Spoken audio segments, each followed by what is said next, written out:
Bueno, entonces vamos a revisar los conceptos básicos del curso de resistencia de materiales, ¿no? Bueno, lo primero que mirábamos en resistencia de materiales era el concepto de esfuerzo, ¿cierto? Entonces, mirábamos que dentro de un elemento que está cargado como esta barra, pues internamente aparecen unas fuerzas, ¿cierto? Como esta fuerza pequeñita que aparece aquí, y que si esa fuerza la dividimos en el área en la que está actuando, esa relación, cuando esa área tiende a ser muy pequeña, pues es lo que se denomina como el esfuerzo, ¿no? Y pues ya de una forma un poco más práctica, cuando el esfuerzo es normal, decíamos que el esfuerzo, por ejemplo, en este caso sería fuerza sobre área, ¿no? Pero tengan en cuenta que eso se cumple solo para esfuerzos uniformes, ¿no? Entonces, por ejemplo, en este caso, dependiendo de dónde hagamos el corte, pues aquí en el centro es muy probable que el esfuerzo sea tenga una distribución así, entonces podemos suponer que el esfuerzo es fuerza sobre área, ¿cierto? Sin embargo, acá pues en los extremos, ya como la carga se está aplicando en un punto, entonces el esfuerzo se tiende a elevar pues cerca del centro y en las superficies laterales pues a ser un poco más bajo, ¿no? Además, una analogía que uno puede hacer cuando estudia esfuerzos es como si esto fuera un tubo. Entonces hagan de cuenta que esto es un tubo y que por ese tubo está fluyendo un líquido, ¿cierto? Entonces, normalmente pues en ese tubo, ¿cómo fluiría?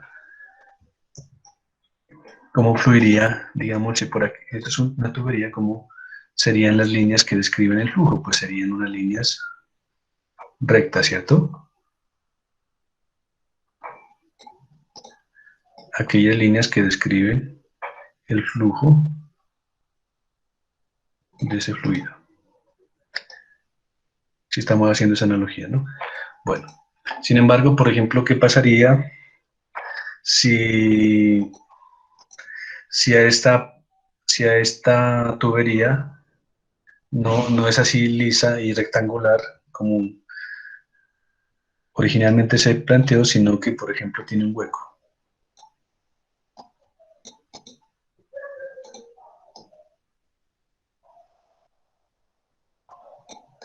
Entonces, ¿qué pasa con ese flujo? ¿Seguiría siendo así o no? Pues obviamente que no, ¿no? Si aquí hay un hueco en esa tubería, entonces, ¿qué pasaría aquí con el fluido? Es que el fluido aquí se tendería a apretar, ¿no? Para evadir ese huequito, ¿cierto? Y eso quiere decir que, haciendo la analogía, eso en una pieza que tiene imperfecciones o que tiene discontinuidades, pues en estas discontinuidades los esfuerzos se suben, ¿no? Como para tenerlo, ¿sí? Bueno, entonces, en el caso de un esfuerzo uniforme, pues la fórmula de cálculo sería simplemente la fuerza sobre el área, ¿no? ¿Listo? Bueno, hablábamos también de los tipos de esfuerzos. Entonces, decíamos, hay esfuerzos normales. Los esfuerzos normales son aquellos esfuerzos donde la fuerza es perpendicular al área donde actúa, ¿no? Bueno, aquí, pues, estamos viéndolo en el plano. Realmente, viéndolo en 3 dimensiones, si digamos tengo una barra, ¿cierto? El esfuerzo normal, pues es aquel que es perpendicular aquí al área donde está actuando, ¿no? ¿Listo? Pero también tenemos el caso de esfuerzos que no son perpendiculares al área donde actúan, sino que son paralelos.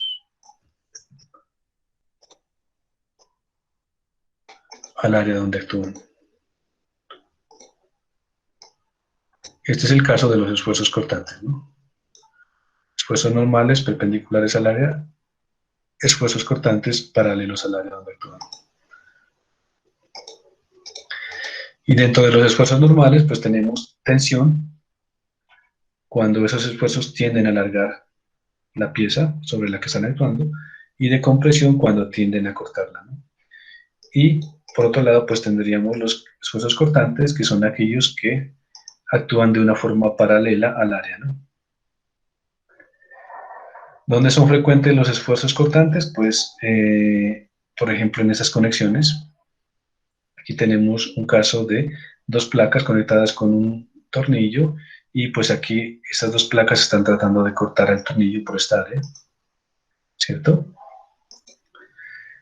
Esfuerzo cortante simple, solo hay un área que está resistiendo la carga, por tanto aquí el esfuerzo cortante sería fuerza sobre área, ¿no? Pero también tenemos casos más complejos como este, donde esta placa, que está conectada a esta placa a través de estas otras dos placas, pues trata de cortar a este tornillo en esta parte y en esta parte.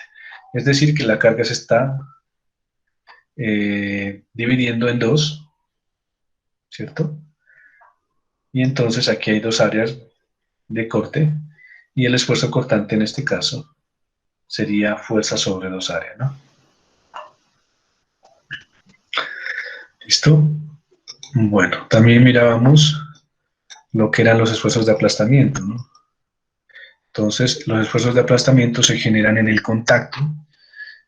Por ejemplo, aquí este tornillo está en contacto con esta superficie del agujero, y si se le está aplicando una fuerza a este tornillo, pues entonces esta superficie pues está aplastando esta superficie, y ahí se genera un esfuerzo de aplastamiento. ¿Cómo se lo calculaba? El esfuerzo de aplastamiento era igual a la fuerza que está actuando sobre esa área, dividido sobre el área proyectada del tornillo.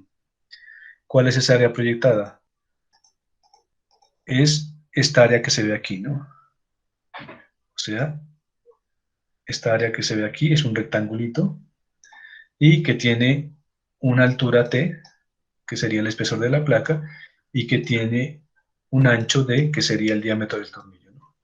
Entonces, los esfuerzos de aplastamiento se calculan como la fuerza sobre el área proyectada.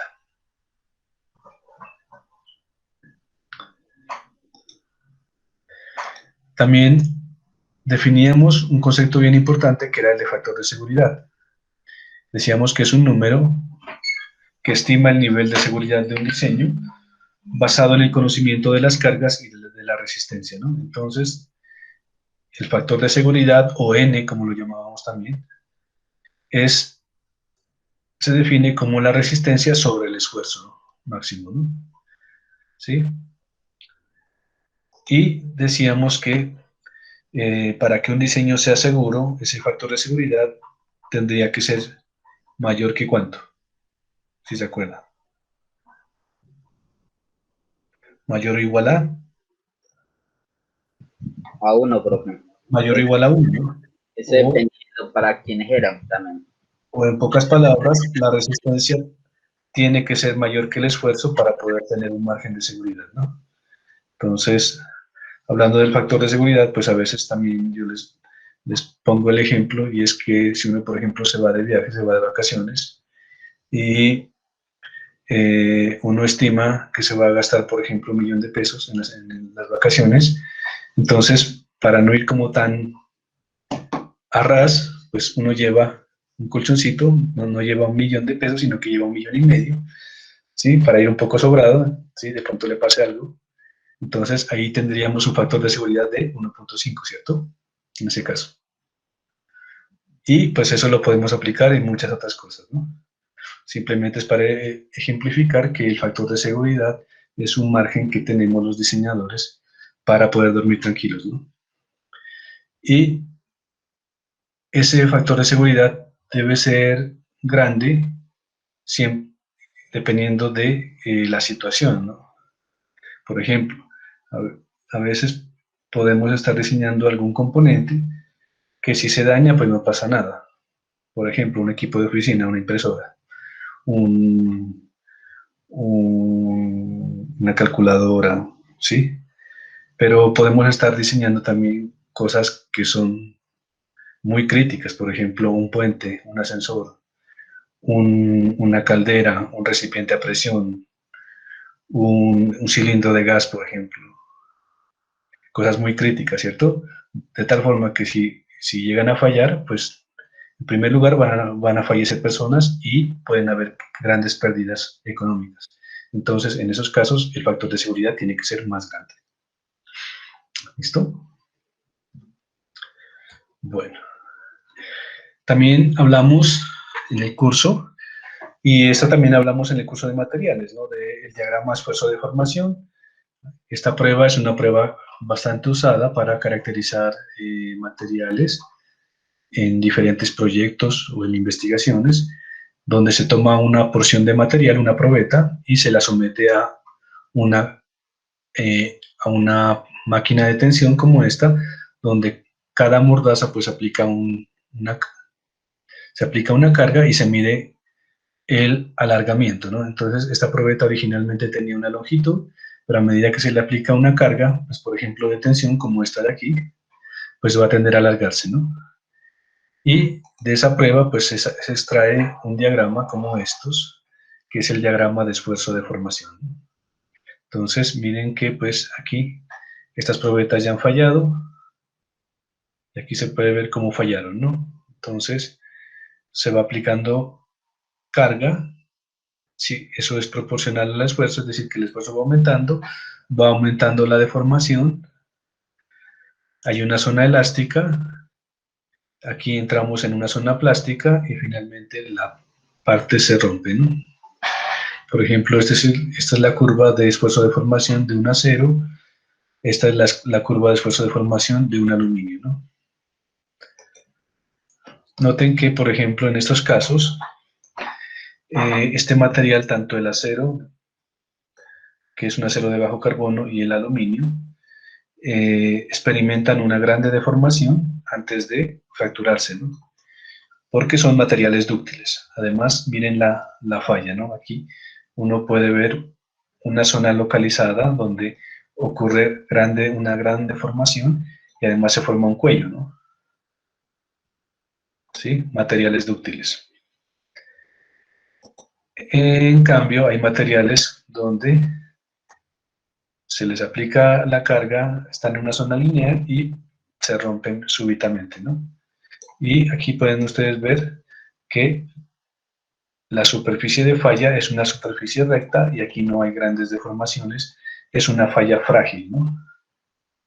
Ejemplos de materiales frágiles, pues está el vidrio, el concreto, las fundiciones, por ejemplo, ¿sí?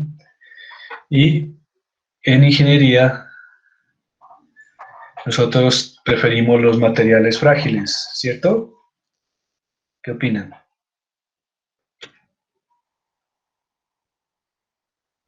No, ¿Por qué no?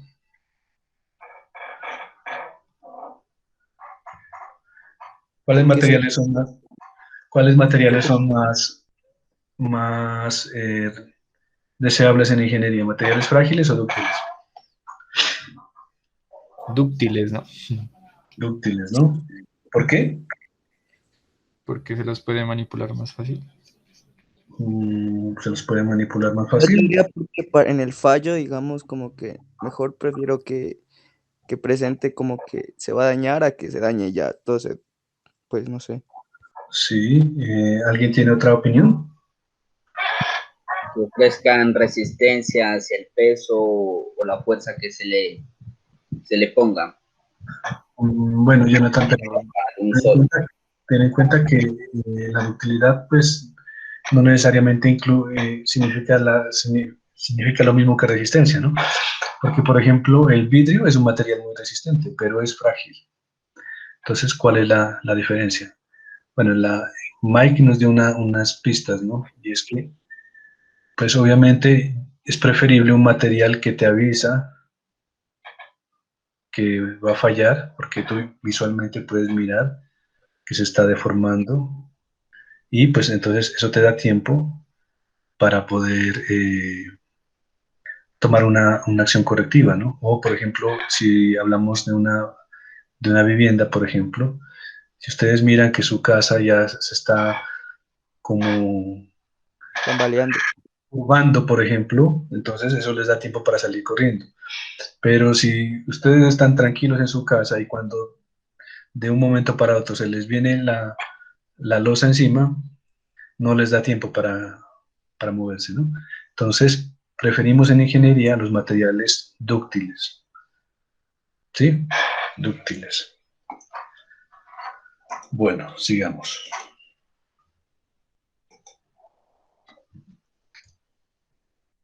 Bueno, otra cosa que mirábamos, en este caso les presento la curva de esfuerzo de formación de 4 aceros diferentes. Este es un hierro puro, acero de bajo carbono, acero de alto carbono y un acero de alto carbono templado y revenido. Entonces, ¿qué podemos mirar aquí de esta curva? Varias cosas, ¿no? Miren, por ejemplo, la deformación en la falla de este, de este, de este y de este. ¿Cómo son, no? Por ejemplo, de estos 4, ¿quién es más dúctil?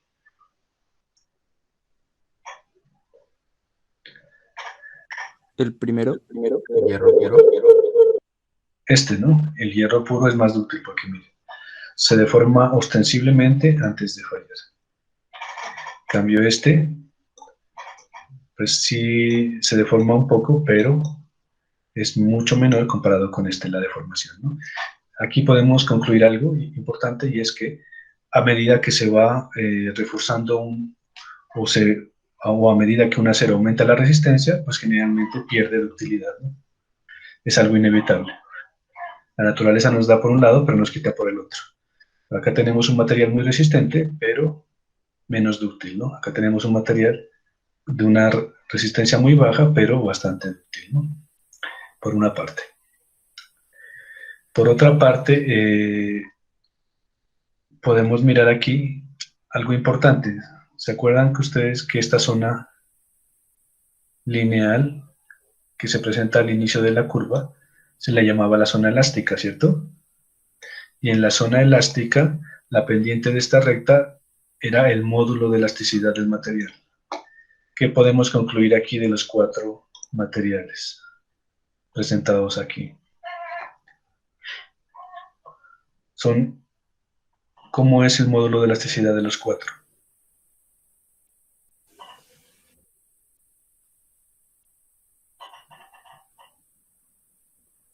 El mismo, ¿no?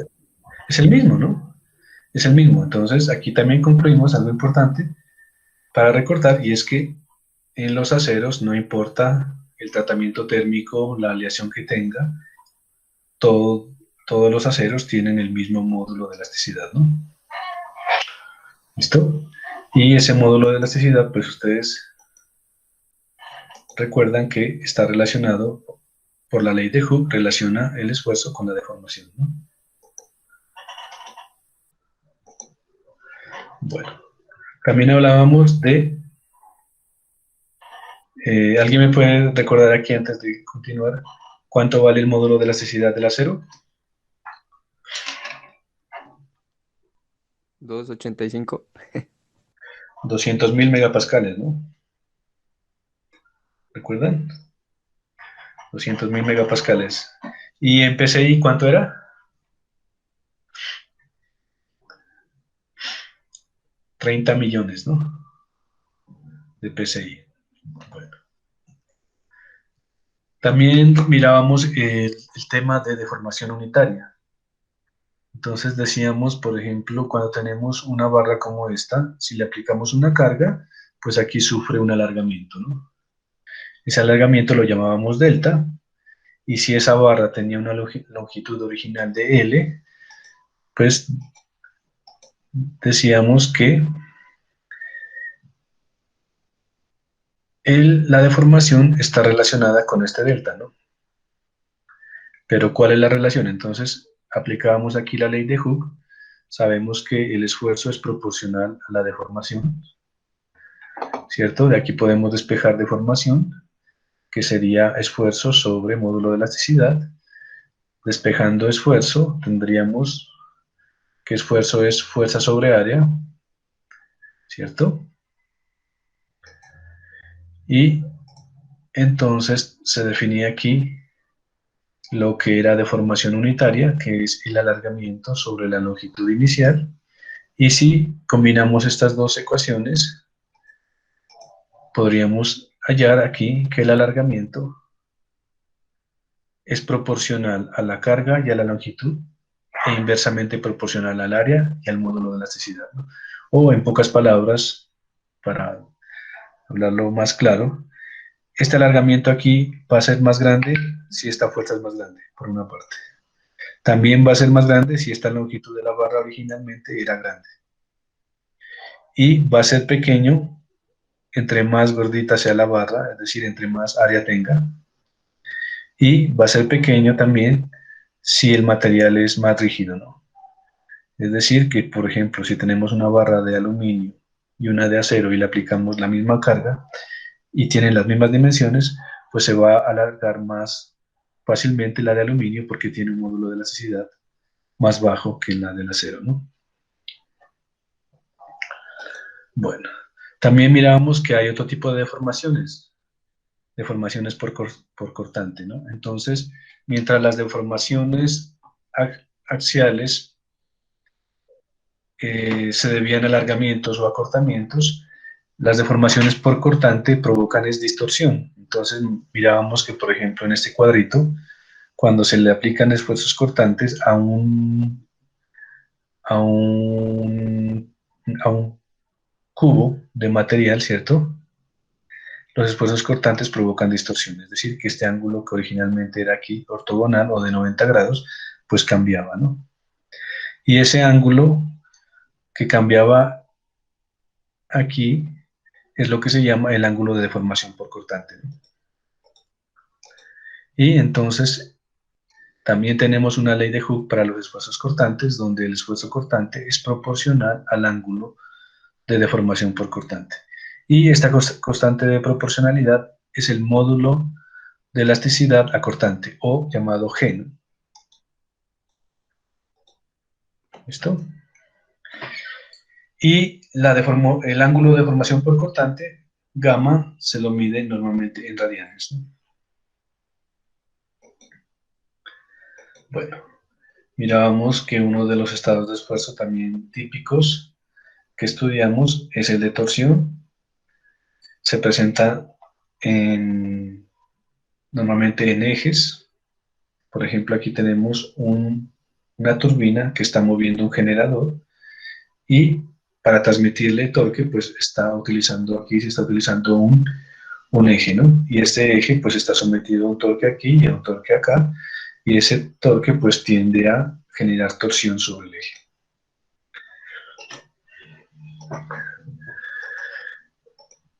Bueno, mirábamos que ese torque, esa torsión pues provoca aquí que una superficie del eje rote respecto a otra, un ángulo phi, ¿cierto?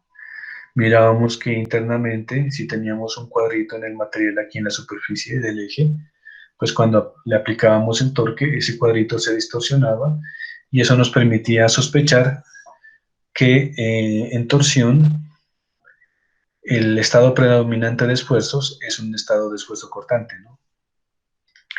Y efectivamente, pues uno puede demostrar que los esfuerzos que actúan en torsión predominantemente son los esfuerzos cortantes. Y esos esfuerzos cortantes en torsión, pues hallábamos esta fórmula, decíamos el esfuerzo cortante máximo en primer lugar ocurre en la superficie, ¿cierto? Y está dado por Tc sobre J, donde T es el torque, C es el radio externo del eje y J es lo que llamábamos el momento polar de inercia, ¿no? Entonces también decíamos aquí, pueden haber ejes circulares macizos o ejes circulares huecos, y el J, pues para un eje macizo estaba dado por esta fórmula, 1/2 de pi por el radio a la cuarta, que si lo dábamos en términos del diámetro era pi sobre 32 por el diámetro de la cuarta, ¿no? Y también calculábamos el J para ejes huecos como este, donde tiene un radio externo C2 y un radio interno C1, y entonces el J estaba dado por esta fórmula, ¿no? 1/2 de pi, radio externo a la cuarta, menos radio interno a la cuarta, ¿no? También mirábamos que pues era posible calcular el ángulo de torsión, es decir, el giro que experimenta una sección respecto a la otra cuando le aplicamos un torque, ¿no? Y que ese ángulo de torsión estaba dado por esta fórmula, TL sobre JG, o el ángulo de torsión es proporcional al torque, a la longitud del eje, e inversamente proporcional a G y a J, ¿no? Donde G es el módulo elástico acortante y J es el momento polar de inercia. Cuando teníamos un eje escalonado como este, pues nos tocaba calcular el ángulo de torsión por partes, entonces tocaba calcularlo por tramos, y después el ángulo de torsión total, pues sumarlo, ¿no? Entonces, en ese caso, hay que hacerlo por tramos cuando tenemos un eje escalonado como este. ¿Listo? Bueno. Luego entramos a hablar de lo que era flexión. La flexión es un estado de esfuerzo predominantemente en cuerpos que soportan carga transversal, por ejemplo, una viga, ¿no? Pero pues en ingeniería mecatrónica o en ingeniería en general encontramos muchos ejemplos donde hay elementos que soportan carga transversal, por ejemplo. Sin ir más lejos, nuestros brazos, ¿no? Nosotros muchas veces cargamos cosas y esos elementos nos provocan flexión en nuestros brazos, ¿no? Por ejemplo, los brazos de un robot también estarían sometidos a flexión. Los ejes de las máquinas, que lo vamos a ver más adelante nosotros, están sometidos a flexión, ¿no? Entre otros, hay muchísimos ejemplos donde hay flexión. Una grúa, por ejemplo, estaría sometida a flexión, ¿no? El chasis de un vehículo está sometido a flexión porque está soportando carga transversal.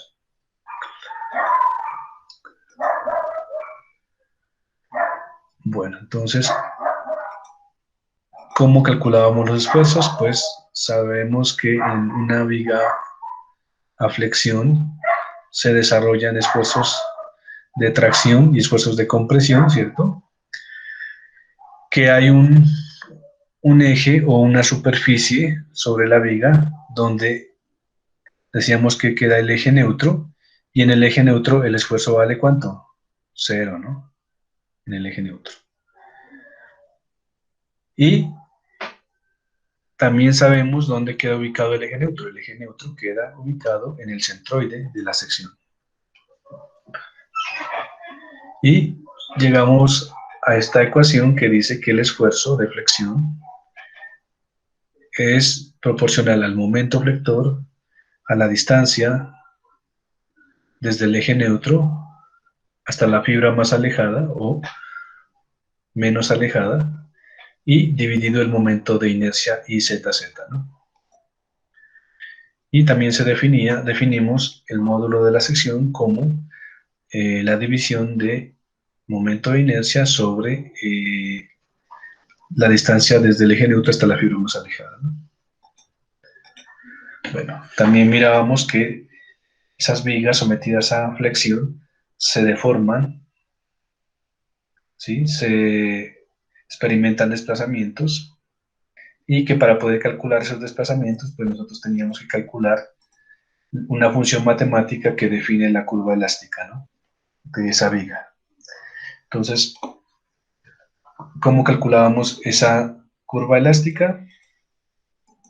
Pues partíamos de dos resultados que habíamos hallado. Uno cuando calculamos los esfuerzos, otro cuando se calcula la curvatura desde un punto de vista matemático se fusionan estas dos ecuaciones y llegábamos a la ecuación diferencial que nos permitía calcular la ecuación de la curva elástica conociendo la distribución del momento, ¿no? Aquí se hacía una doble integración y se calculaba la ecuación de la curva elástica. Bueno, ¿está ahí alguna duda? ¿Pregunta? ¿Comentarios? Bueno, hay comentarios, ¿no? Bueno, pero yo sí tengo preguntas. Entonces, aquí preguntémosle, a ver, a Mario Andrés. Mario Andrés, ¿estás ahí?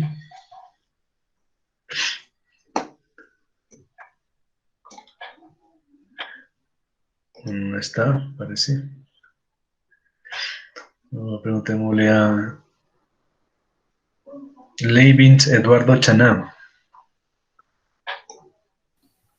Sí, profe. ¿Cómo estás? Bien, profe.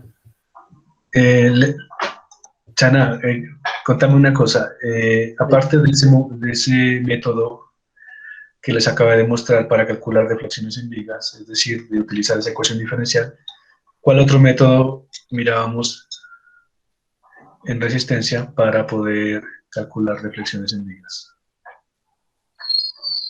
Profe, lo que pasa es que yo ahorita también estoy mirando la materia de resistencia de materiales. Ah, este loco no ha mirado resistencia. Sí. ¿Y si te dejaron matricular esa materia? Sí, me parecía como... a mí me pareció. Bueno, no, pues de todas formas no es lo más recomendable, pero pues si tú te arriesgas, Sí, profe, no, igual lo miro como un complemento también. ya listo. Ajá. Bueno, preguntémosle a, a Gabriela.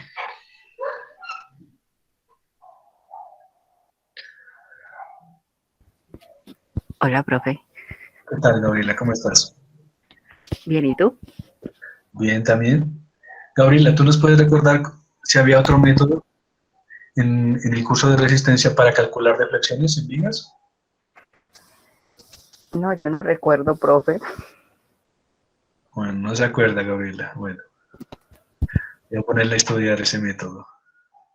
Bueno, era el método de superposición, ¿no? Mirábamos dos métodos, uno era con integración y el otro era con superposición. Recuerden que superposición era más fácil porque usábamos unas tablas. Entonces, eso nos facilitaba mucho la vida porque no teníamos que resolver ecuaciones diferenciales, sino que simplemente con unas tablas y combinando unos casos podíamos resolver esos problemas, ¿no? Bueno. Bueno, entonces, para entrar un poco en materia, después de haber visto este pequeño repaso, vamos a resolver unos cuantos ejemplos, ¿sí? Entonces, ustedes me van a ayudar ahí. Bueno, entonces tenemos este primer ejemplo.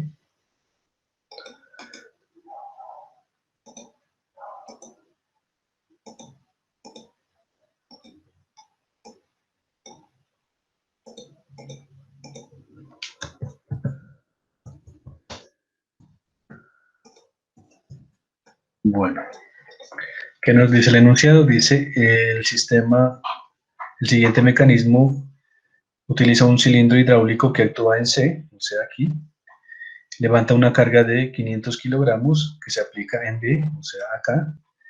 Los pasadores son de media pulgada. Calcular el esfuerzo en el pasador C. Si la barra del actuador aplicada en C tiene un espesor de 5 milímetros y un ancho de 25 milímetros, hallar el esfuerzo máximo en la barra. Y si SY es igual a 300 megapascales, en la barra del actuador hay el factor de seguridad, ¿no? Bueno, entonces, ¿qué tenemos que hacer primero para hallar el esfuerzo en C? ¿Qué opinan? ¿Alguna idea? No,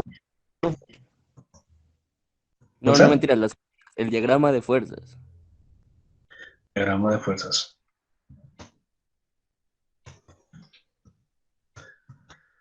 Bueno, pasadores de media pulgada, ¿cierto? Entonces, alguien por acá nos dice que tenemos que hacer primero que todo un diagrama de cuerpo libre. ¿Cierto? Bueno, ese diagrama de cuerpo libre, de qué elemento lo hacemos? Pues lo ideal sería del elemento donde están interviniendo todas las fuerzas, ¿no? O sea, de este elemento, miren. ¿Por qué? Porque este elemento está anclado acá, está recibiendo una fuerza acá y está haciendo una fuerza acá. Es decir, que este brazo es el que está interactuando con todos los elementos de la máquina y está recibiendo las fuerzas de todos esos elementos. O sea que, por lo tanto, sería el elemento pues, que tendríamos que analizar, ¿no? Pues aquí tenemos un punto B, acá tenemos un punto C, estamos haciendo una vista plana de este elemento, y por aquí tendríamos un punto D, ¿no? ¿Listo? Bueno, aquí no le he hecho, aquí tiene esto un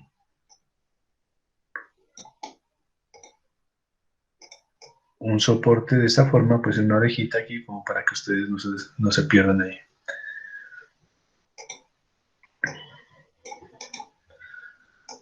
Bueno, aquí, listo. Entonces, ¿qué fuerzas tenemos? Bueno, aquí hay una fuerza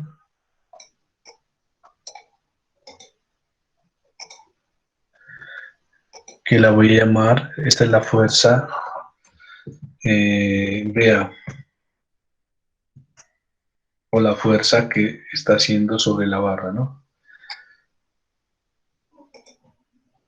Aquí hay una fuerza que está haciendo el actuador, o sea, una fuerza C. Y aquí en este pasador, ¿qué habría? Pues aquí tienen que haber unas reacciones, ¿no? O sea, una reacción en Y una reacción en X. ¿Listo? Bueno, entonces, la primera pregunta que nos hacen es calcular el esfuerzo en el pasado C. En pocas palabras, para poder calcular el esfuerzo en el pasado C necesitamos conocer la fuerza en C, ¿cierto? Bueno. Pero nos dan la carga aplicada en B. O sea, nos están diciendo que aquí se está aplicando una carga de ¿cuánto?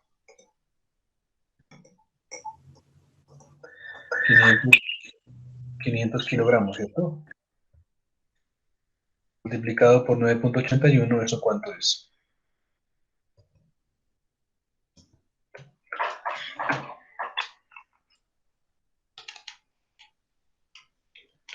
$4.905, ¿no? 4.905 newton. Están aplicados aquí. Listo. ¿Cómo encontramos la fuerza en C?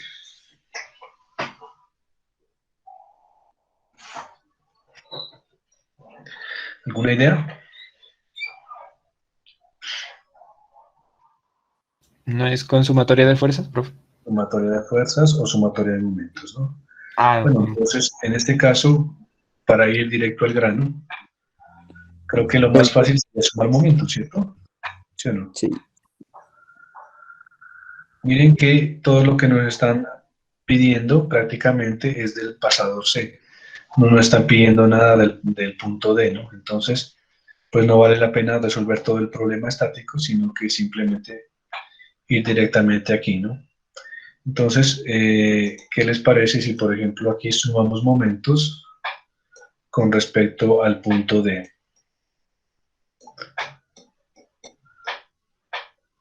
¿Cierto?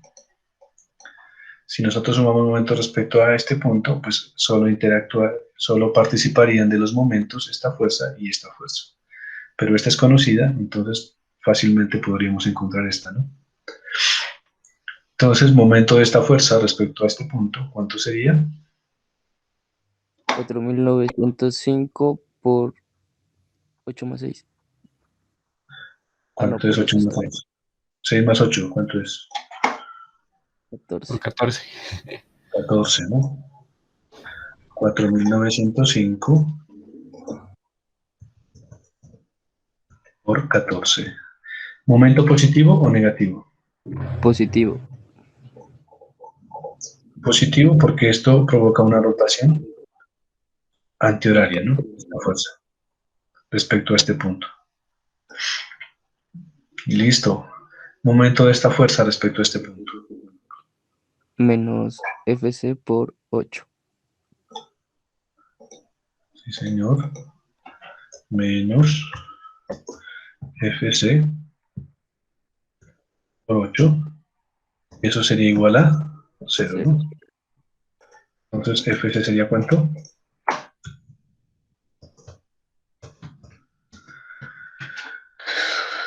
Vamos a hacer cálculo ahí. 4.905 por 14 sobre 8. 8.583.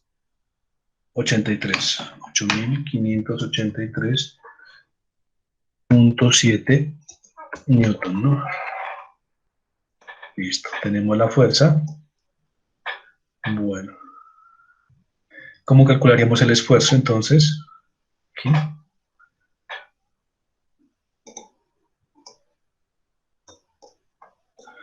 En el pasador. Ya tenemos la fuerza que está actuando sobre este actuador. Entonces,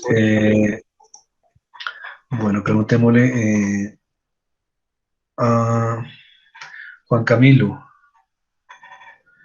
Juan Camilo Urbano.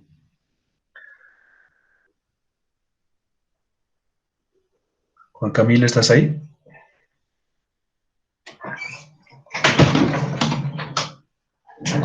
Bueno, parece que no está, Juan Camilo. Preguntémosle a Luis Felipe Cabrera.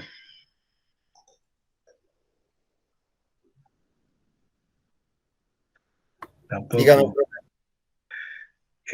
Luis Felipe, ¿cómo calculamos el esfuerzo en el pasador C? Ya tenemos la fuerza. no, profe, no sé. O bueno, una pregunta más fácil. ¿A qué tipo de esfuerzo está sometido el pasador C en este caso? No, tampoco, profe. Bueno, no te acuerdas. Bueno, preguntémosle a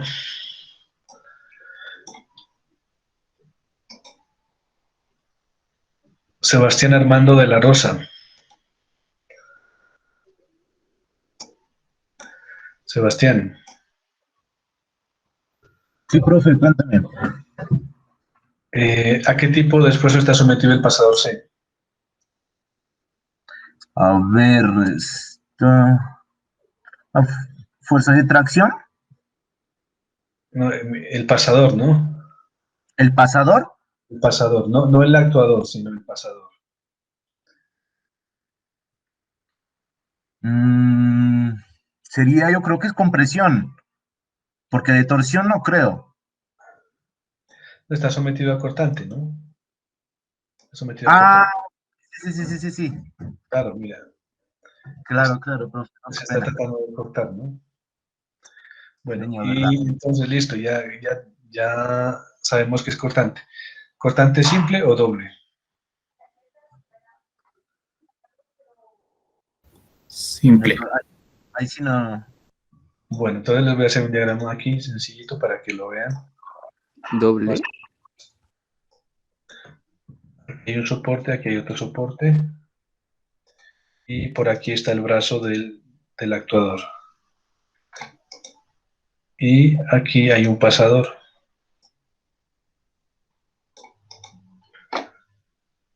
Entonces, el actuador está aplicando una fuerza aquí. Este es el pasador C. Digamos que esta es la barra que aquí está anclada. ¿Cierto? Entonces miren que esta barra trata de cortar el pasador aquí y aquí, ¿no? O sea, es cortante doble, tal y como alguien de ustedes lo estaba diciendo, ¿no? O sea que el cortante en el pasador C sería igual a ¿qué? A la fuerza en C sobre Sobre el área del pasador multiplicada por 2, ¿no? Listo. O sea, esta que es la fuerza sobre 2 veces, ¿cuánto vale el área del pasador? Calculémosla, ¿no? Área del pasador. Sabemos que todos los pasadores tienen un diámetro de media pulgada. ¿Cuánto es media pulgada en milímetros?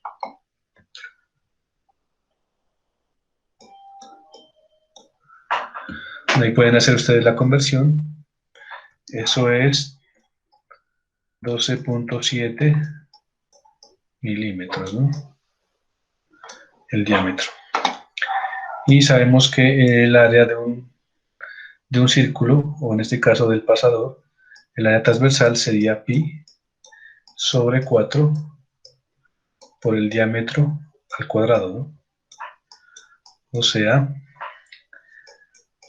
pi sobre 4 por 12.7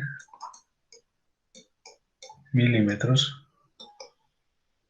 al cuadrado. ¿Cuánto es eso? Pi sobre 4 por 12.7. 126.67, ¿no?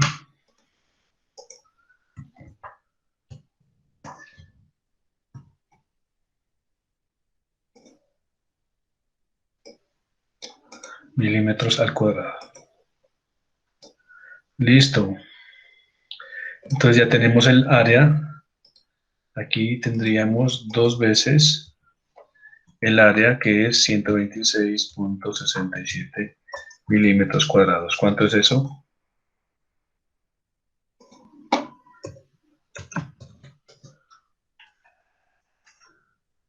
De 1583.7 sobre 2 por 126.67. ¿Cuánto les da?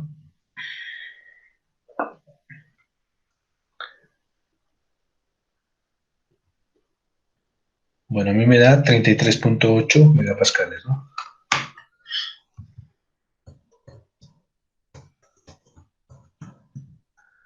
O sea que la parte A del problema está solucionada. Parte A, esfuerzo en el pasador. Listo. Si la barra del actuador aplicada en C tiene un espesor de 5 milímetros y un ancho de 25, hallar el esfuerzo máximo en la barra. O sea que ya no nos están preguntando por el pasador, sino por qué.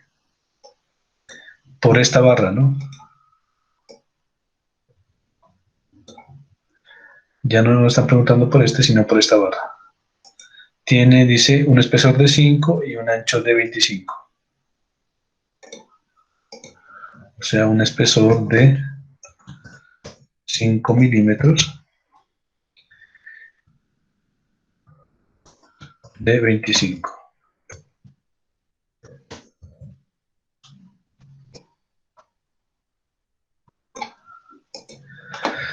¿Alguna idea para calcular ahí el esfuerzo en esa barra?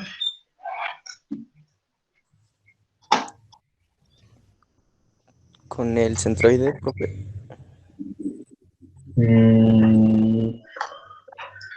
No necesariamente. El IZZ, creo que, no me acuerdo, a ver. Miren, es un caso muy sencillo. Estamos aquí aplicando aquí una fuerza C. Aquí hay un agujero que está resistiendo eso,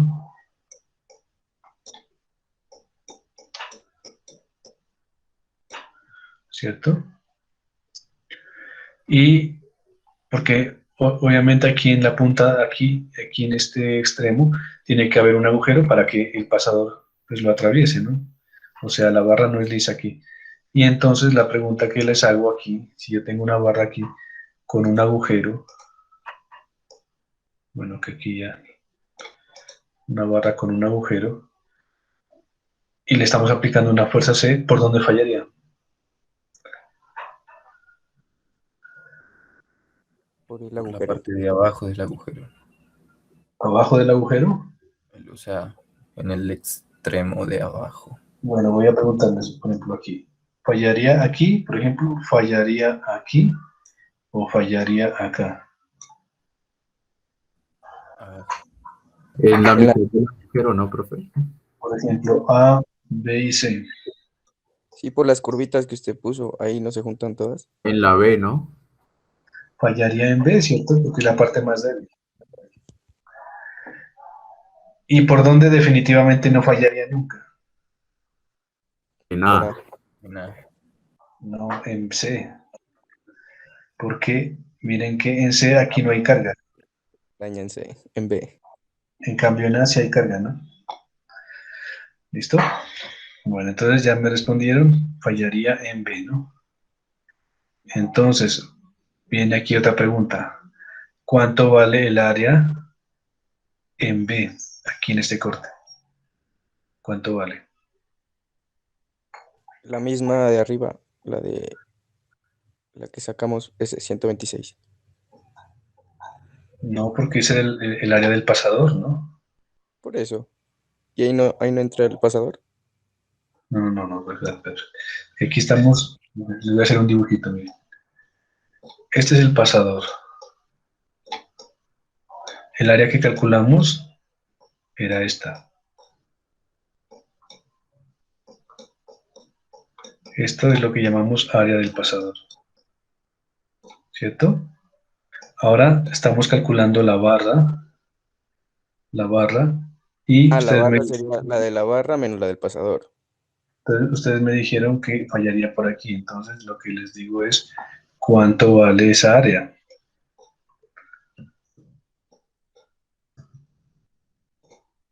Entonces la voy a pintar aquí, ¿no?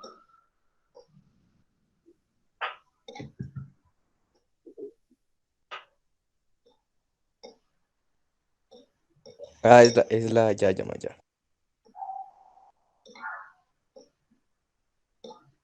Es la sombreada, ¿no, profe? Es esta, ¿no? ¿Cuánto vale? Área neta, pongámosle. O sea, aquí lo estamos viendo en 3 dimensiones, aquí solo estamos viendo lo de un lado, ¿no? ¿Cuánto vale esta área? Digamos que esto es el ancho de la barra. el, Digamos el que ancho de la barra menos el diámetro. y esto es el espesor de la placa. Entonces, ¿cuánto valdría AN?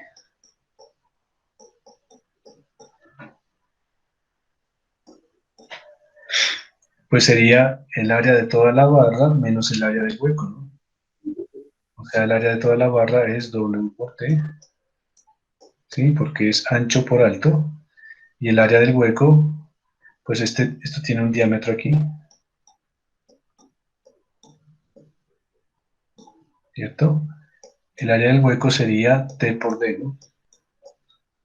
Factorizando aquí T, sería T W menos D, ¿no? Ese sería el área neta. Y acá nos daban los datos. El espesor vale 5 milímetros, el ancho vale 25. O sea, 5 milímetros por 25 milímetros menos el diámetro del pasador, 12,7 milímetros. Eso nos da un área de cuánto.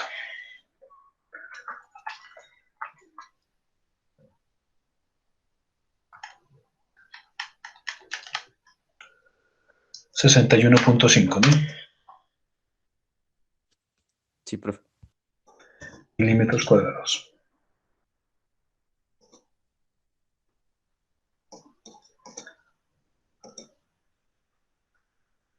Y entonces, como ya tenemos el área neta, entonces el esfuerzo en la barra, el esfuerzo máximo en la barra,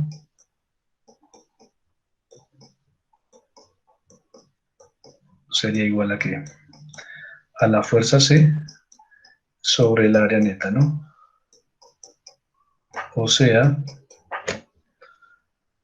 fuerza C, que era ¿cuánto? Que era esta, sobre el área neta, que es esta, ¿no?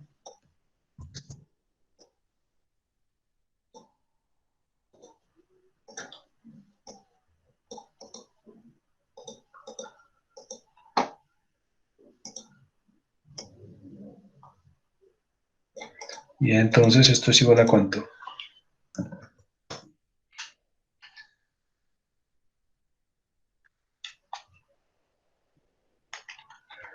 ...139.57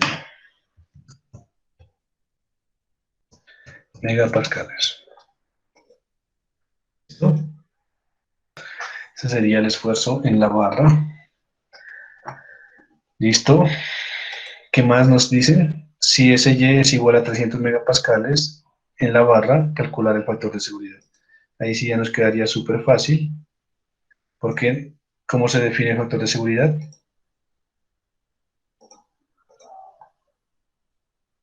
¿Cómo definíamos factor de seguridad? Resistencia sobre... Sobre esfuerzo, ¿no? Ajá. Factor de seguridad de la barra. Entonces nos dan la resistencia, que nos dicen que es 300 megapascales. Entonces el factor de seguridad Fs o N, también se lo llama, sería igual a ¿qué? A la resistencia sobre el esfuerzo, ¿no?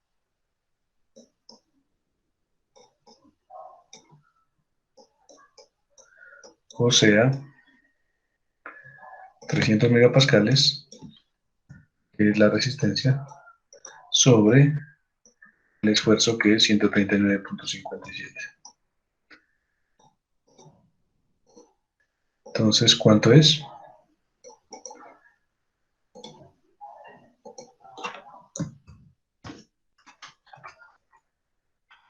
Sobre 139.57. 2,14.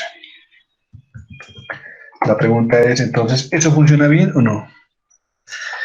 Ese brazo del actuador, ¿sí está bien diseñado o no? Claro. Sí, porque el factor de seguridad es mayor que 1, ¿no? ¿Listo? Bueno, eso era como para recordarles este primer ejemplo. Entonces aquí está calculado, área del pasador, bueno, etcétera. Y aquí está 2,14, que fue lo que hallamos ahorita, ¿no? Bueno, sigamos con este. Este es un problema de torsión. Dice, un eje de acero hueco, como el mostrado, soporta un torque de 1000 libra-ft.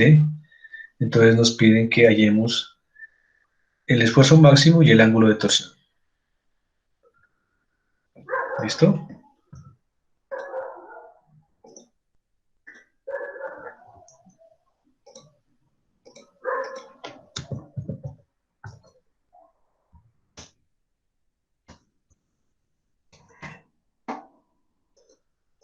Entonces, aquí tenemos este problemita.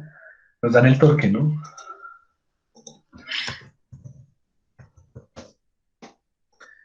El torque nos dicen que vale 1000 libras Ft. Y nos piden que calculemos el esfuerzo cortante máximo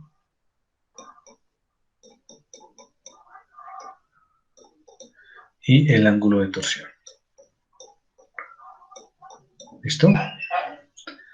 Bueno, ¿alguna idea? para resolver este problema.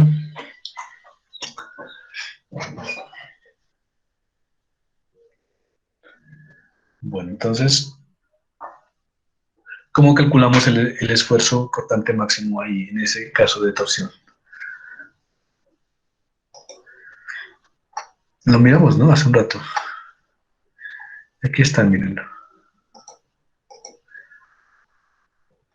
Esfuerzo máximo, cortante máximo, TC sobre J. O sea, la pregunta no es la fórmula, ¿no? Sino más bien, ¿qué es lo que significa la fórmula? Es TC sobre J. ¿Quién era C? El radio. El radio externo, ¿no? Ujú. O sea que en este caso, ¿cuánto valdría C? El de grande 30 milímetros y el chiquito 20. Pero entonces, ¿aquí es el grande o el chiquito? Mm, Es el externo, ¿no? El grande, ¿no? Es el externo, sí. O sea, el grande. sí, 30 milímetros. significa que se tienen los Listo. dos, ¿no? Listo, ya tenemos C. El T ya no lo dan. ¿Listo? Nos falta el J. ¿Cuánto vale J? Era 1 sobre J es pi sobre 32 de grande a la cuarta menos de pequeño a la cuarta. ¿Cierto? O sea, pi sobre 32 por de grande 60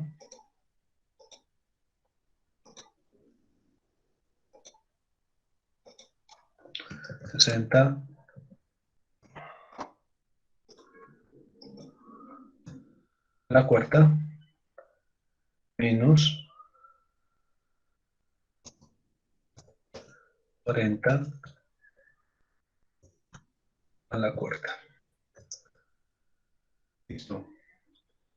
¿Quién me ayuda con esa operación ahí?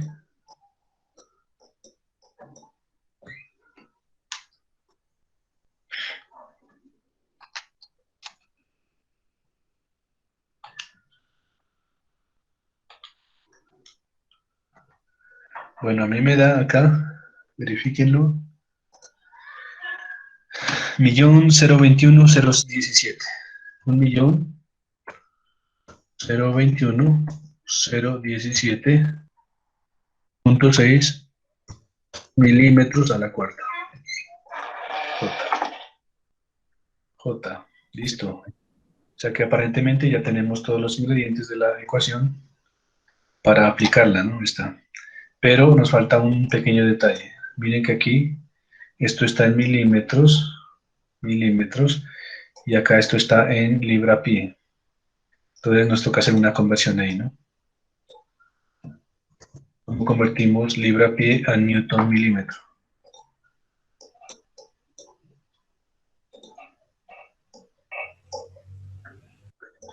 Entonces, una libra tiene 4.448 newton. Es un punto aquí, ¿no? Y un pie, un FT, tiene, ¿cuántas? Tiene 12 pulgadas, ¿no? 12 pulgadas. Y una pulgada tiene 25.4 milímetros.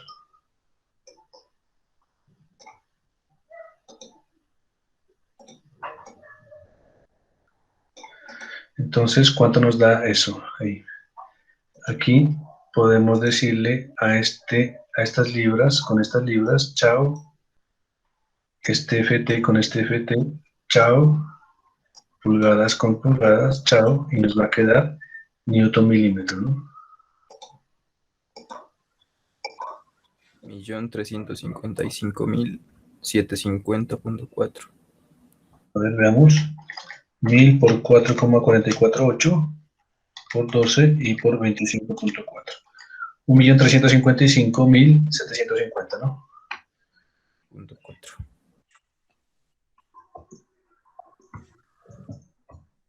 4 newton milímetro. Listo. Entonces ya podemos aplicar esta ecuación de acá.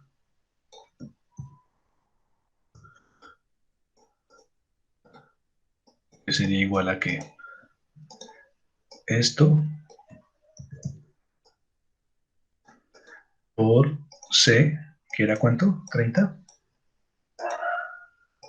Sí. 30 milímetros. Y sobre J, que es, J estaba por acá.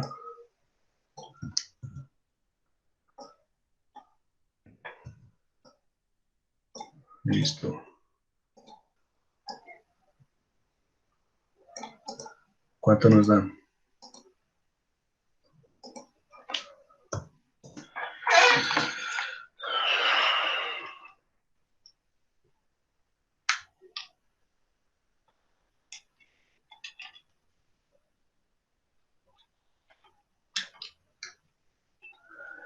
$39.83, ¿no?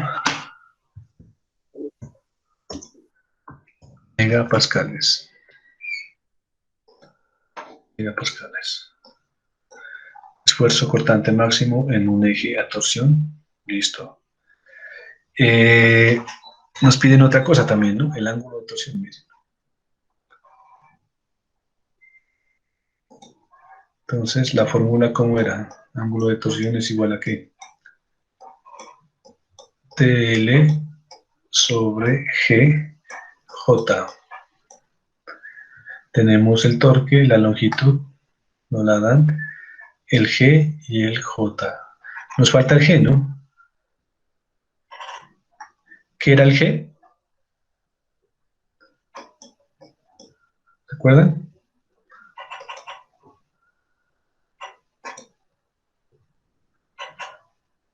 Bueno, aquí les recuerdo lo que era el G, módulo de densidad acortante, ¿no? ¿Cuánto vale el G para el acero?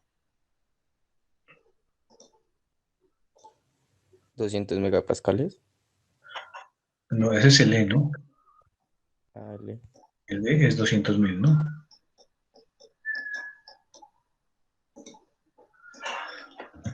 $200.000 megapascales. Hay una relación entre el E y el G, ¿no?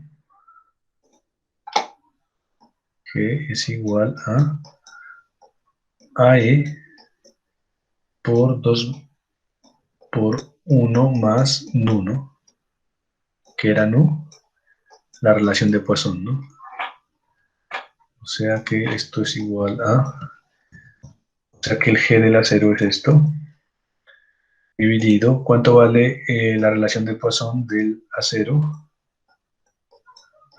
El coeficiente de Poisson del acero, 0.3, ¿no?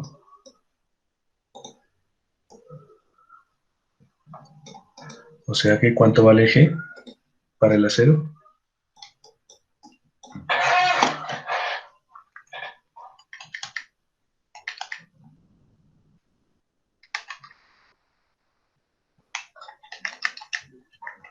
$76.923. 76.923 megapascales. Listo, G del acero lo calculamos. Listo. Entonces vamos aquí recopilando lo que tenemos. T por L. T ya lo tenemos. Torque. ¿Cuánto vale L? Longitud del eje, 1.5 metros. ¿Eso en milímetros cuánto es? 1.5. 1500. 1500. Exactamente. 1500 milímetros. G, ya lo calculamos.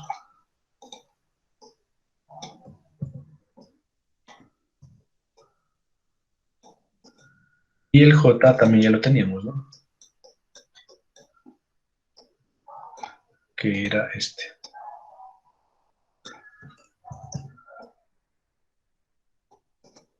Entonces, ¿eso nos da cuánto?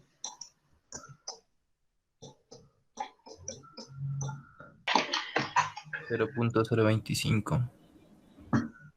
Bueno. 0,025. ¿Qué unidades? Milímetros a la 4. No, señor. Radianes, ¿no? Es un ángulo. Es un ángulo, entonces. Ah, no, tiene que sí. haber- Estoy calculando. Entonces, verifiquemos. Aquí tenemos Newton metro cuadrado. Con este Newton se cancela, nos quedaría aquí metro cuadrado acá abajo. Con este metro a la cuarta nos quedaría aquí vivo metro cuadrado, ¿no? Y este milímetro con este milímetro, metro cuadrado sobre metro cuadrado, ahí se cancela, ¿no? Listo. Bueno, ese era el ejemplo 2. 0,026, acá nos dio 0,025. Bueno, seguramente se tomaron más o menos decimales, ¿no? Bueno.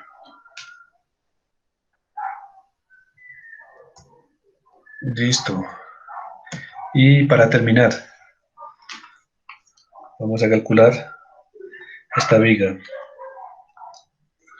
Para terminar por hoy. Una viga de acero simplemente soportada tiene una sección circular de 50 milímetros de diámetro y una longitud de 1 metro. La viga soporta una carga de 1.5 kilonewton. Hallar el esfuerzo máximo en la viga si el SY es igual a 400, allí el factor de seguridad, ¿no?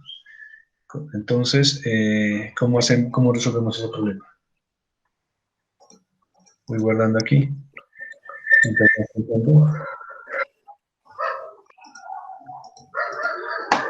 Entonces, ustedes van pensando, voy guardando aquí, ¿no? Bueno, listo. Entonces,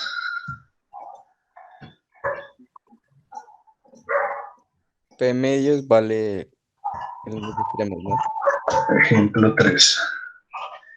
Listo, nos dicen que P vale 1.5. 5 kilonewton. ¿Y qué más? La viga tiene una sección circular de 50 milímetros de diámetro.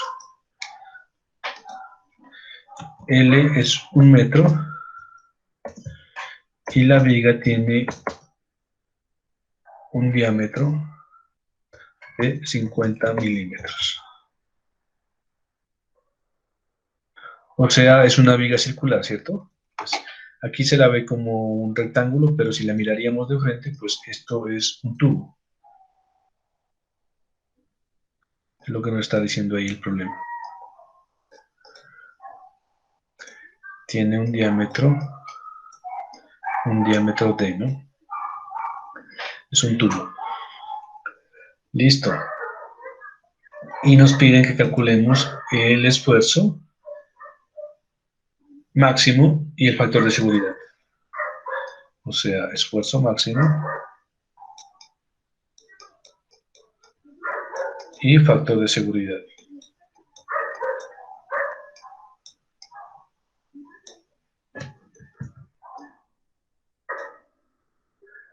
¿Listo? Bueno, entonces, ¿qué hacíamos en estos casos de flexión? ¿Alguna idea? Sería un corte, ¿no? Hacíamos un corte, bueno, calculábamos el momento máximo, ¿cierto? Bueno. Recordemos algunas cosas. Entonces, en primer lugar, hacíamos un diagrama de cuerpo libre, ¿cierto? Y en ese diagrama de cuerpo libre, pues calculábamos las reacciones, ¿no? O sea, aquí teníamos una reacción en A, y acá teníamos una reacción en B, ¿no? ¿Cierto? Ahora, en este caso es fácil hallar RA y RB, ¿cierto? ¿Por qué? Porque la viga es simétrica. Si yo tengo una carga total vertical menos P hacia abajo, pues la carga total hacia arriba tiene que ser P, ¿no? Y como estos apoyos están simétricamente ubicados, pues cada apoyo se debería llevar la mitad de la carga.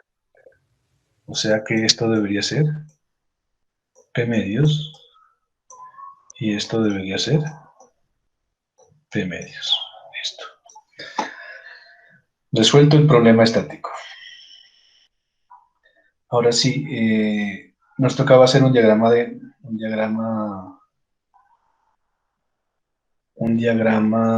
de cortante, ¿cierto? Y de momento.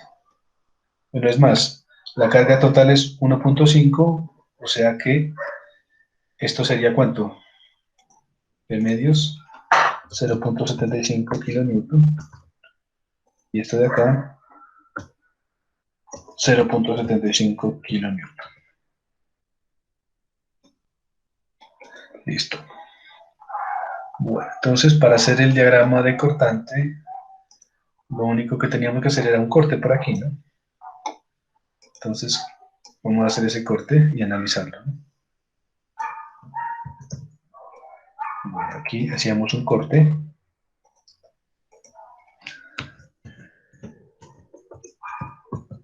Corte entre A y C.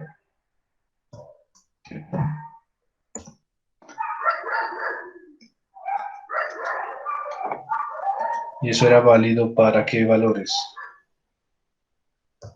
Eso era válido entre 0 y L medios, ¿no? ¿Listo? Ahí tenemos el corte. ¿Qué había aquí en el corte? RAY. O en el corte. No en la reacción está acá. ¿Qué había Ah, en un el corte? momento y un momento y un B. ¿Cómo es que era? Eso.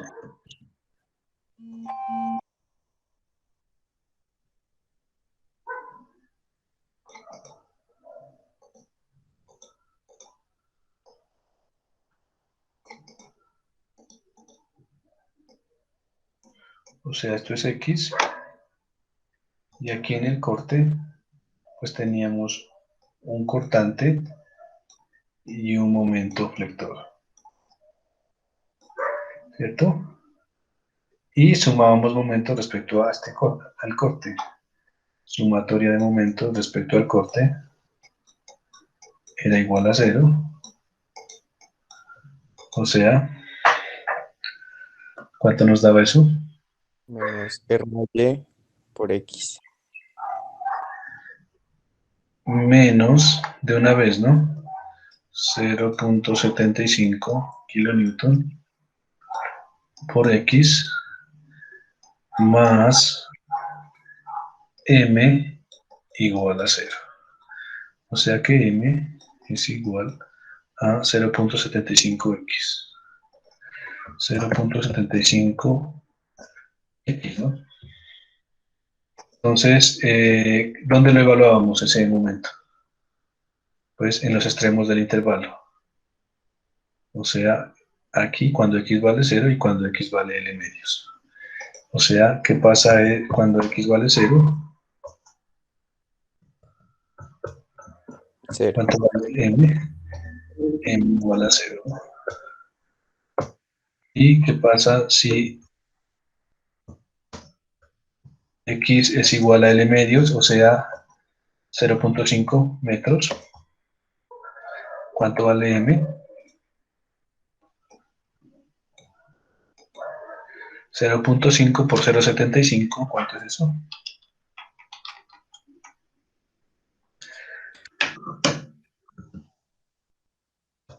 .375 kilonewton por metro. ¿Listo? Así evaluábamos en los extremos del intervalo. O sea, entre 0 y L medios, o pues entre 0 y 0.5 metros. Si quieren aquí, póngale más bien 0.5 metros para que, porque ya nos están diciendo que L vale 1 metro, ¿no? Bueno. ¿Qué más hacíamos? Bueno, entonces nos tocaba hacer otro corte acá, ¿cierto? Pero realmente no es necesario. Ahí ya está el máximo, ¿no?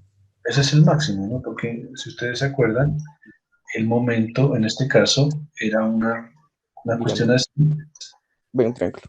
que llega aquí hasta L medios, y acá, cuando vale L, se hace 0, o sea que aquí cierra, ¿no? El diagrama. O sea que el momento máximo es este, ¿no?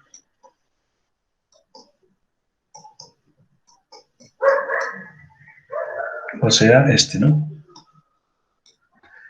Es el momento máximo.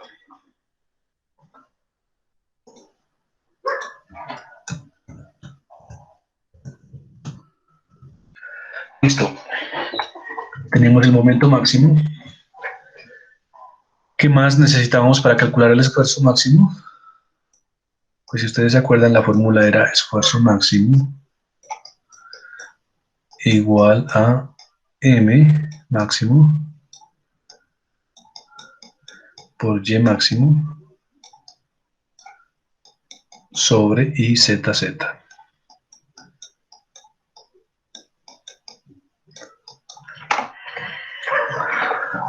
¿Listo? Ahora, la viga es una viga que es tubular.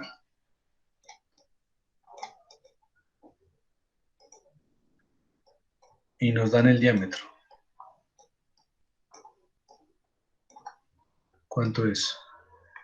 Diámetro es 50 milímetros.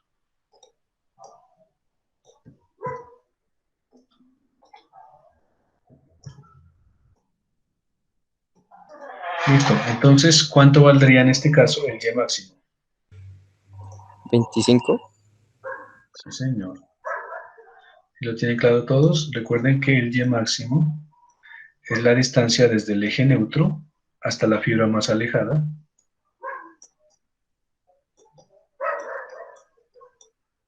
¿Cierto? Que en este caso correspondería al radio de este. Entonces, el Y máximo, tal y como lo dijo el compañero, sería igual a 25 milímetros. Listo. Y el IZZ para esta sección, ¿cuánto valdría?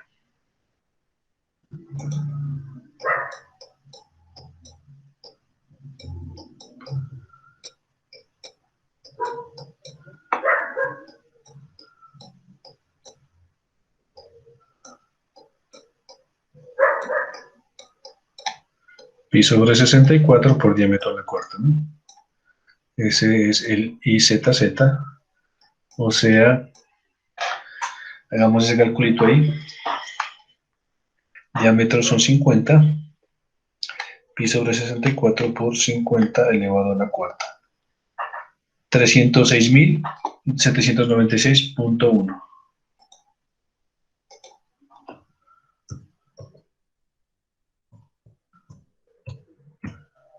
Milímetros a la cuarta.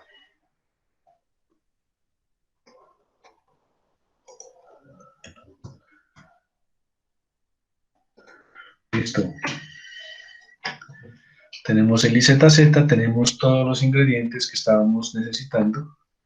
Entonces, el esfuerzo máximo sería igual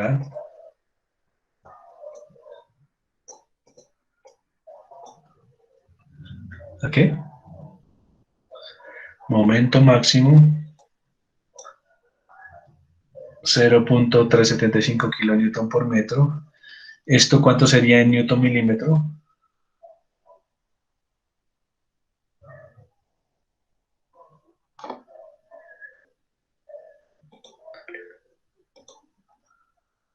Bueno, por acá alguien está escribiendo. Ah, bueno, parece que no es. ¿Cuánto sería este momento en newton milímetro? 375.000, ¿no? Tocaría multiplicarlo por cuánto. Para convertirlo en newton por 1000, ¿cierto? Sí. Y para convertirlo a milímetro por otros 1000, o sea que tocaría multiplicarlo por 1.000.000. 0.375 por 1.000.000.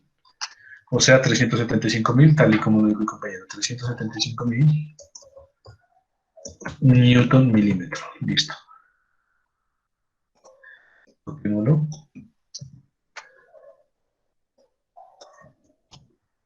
El momento ya está, ahí está. El Y máximo también ya lo teníamos, 25 milímetros. 25 milímetros.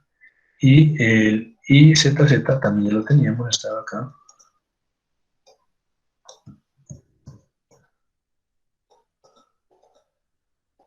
Listo. Entonces, ¿cuánto nos da el esfuerzo máximo?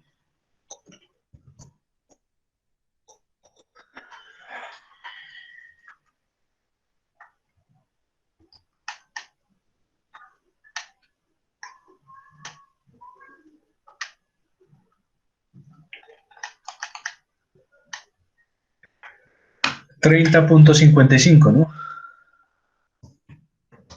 Megapascales. 30.55 megapascales, ese es el esfuerzo máximo.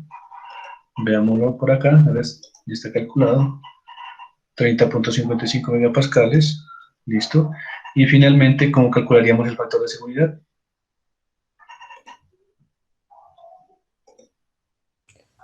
Resistencia sobre... Factor de seguridad, resistencia sobre esfuerzo máximo.